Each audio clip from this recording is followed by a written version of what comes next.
I'm Lou Temple. Known for his career in horror movies, especially with Rob Zombie, right?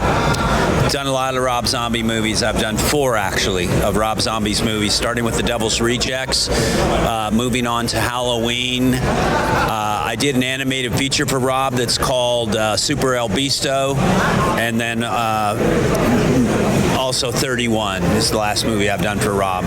Nice to be part of his ensemble, or continue to be, and if he calls, I'll make room in my schedule to go to work. I like working with Rob, yeah. So how did that relationship come about? I had to audition with Monica Mickelson, his casting director at the time. I went in and read for Adam Banjo in The Devil's Rejects. I'd never been exposed to a horror movie before. I'd read the script. I thought it was really intense, very violent. I didn't know you could do things like that on movies, and I'm soon come to find out that's really popular. So I won the role of Adam Banjo. There were certainly a lot of choices, and Rob selected me, and I'm grateful for that. And is it because of that first role that he's continued to cast you in? I think so. We worked well together. I feel like delivered a certain character that he was looking for, and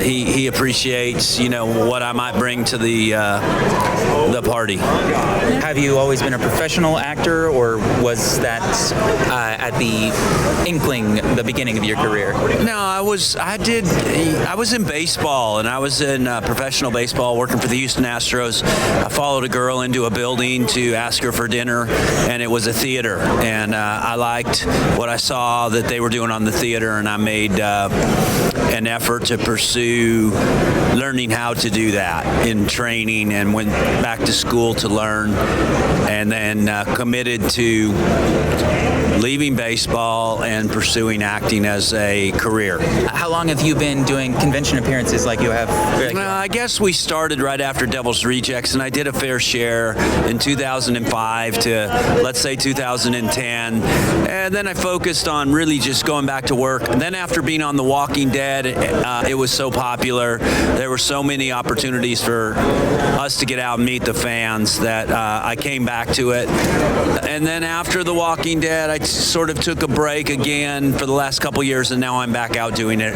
once again. What's been a memorable experience with a convention like this? Sometimes people bring odd things for you to sign, like knives. They bring weapons like rifles, and you realize my name's going to be on this in signature, and you could go use this for a crime. I'm probably not well thought to sign this. That becomes memorable. I've signed some really cool guitars. I've signed some cars. I've signed a few airplanes. I've signed some boats. I've signed my name on people's bodies, and they've tattooed them. It's a wide variety of almost anything. Out of all the movies you've done, what do you consider your definitive role? It's a good question. I always answer that 3 ways. One would be like a big studio picture, Paramount, called Unstoppable. We're chasing a train. Denzel Washington, Chris Pine, and myself. I got to be part of the hero team on that. That was fun. On an independent movie, I like this movie called Waitress very much, which is a dark romantic comedy with Kerry Russell, Nathan Fillion, Andy Griffith was in it. Wow. It's now been made a Broadway musical, and I enjoyed the process of making that film. And then television, I would have to say The Walking Dead, just because it was such a team effort, and we made such an impression on pop culture. In regards to your career in horror, you've been killed by Michael Myers and Leatherface and several others. What other classic horror villains do you think you would like to face off with? Frankenstein. Frankenstein? Yeah. And would you win, or would he? I don't really know. I don't really know what it would take. Like, he doesn't seem like he moves so fast, so I feel like I could have her. But I would say the same about Michael Myers and Leatherface. I don't know. Look, I think because of the mask thing, the trifecta would naturally be Jason in my little Mount Rushmore of kills. So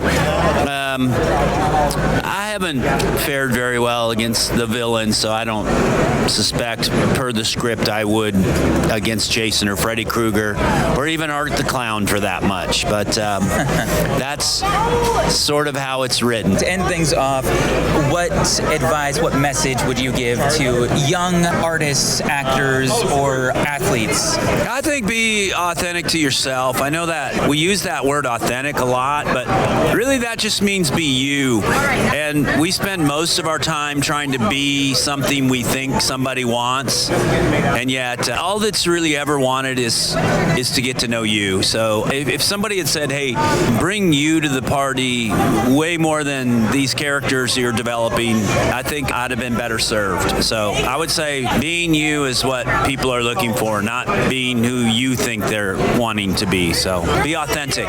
Thank you so much for Right your on. time. Thanks. I really appreciate it.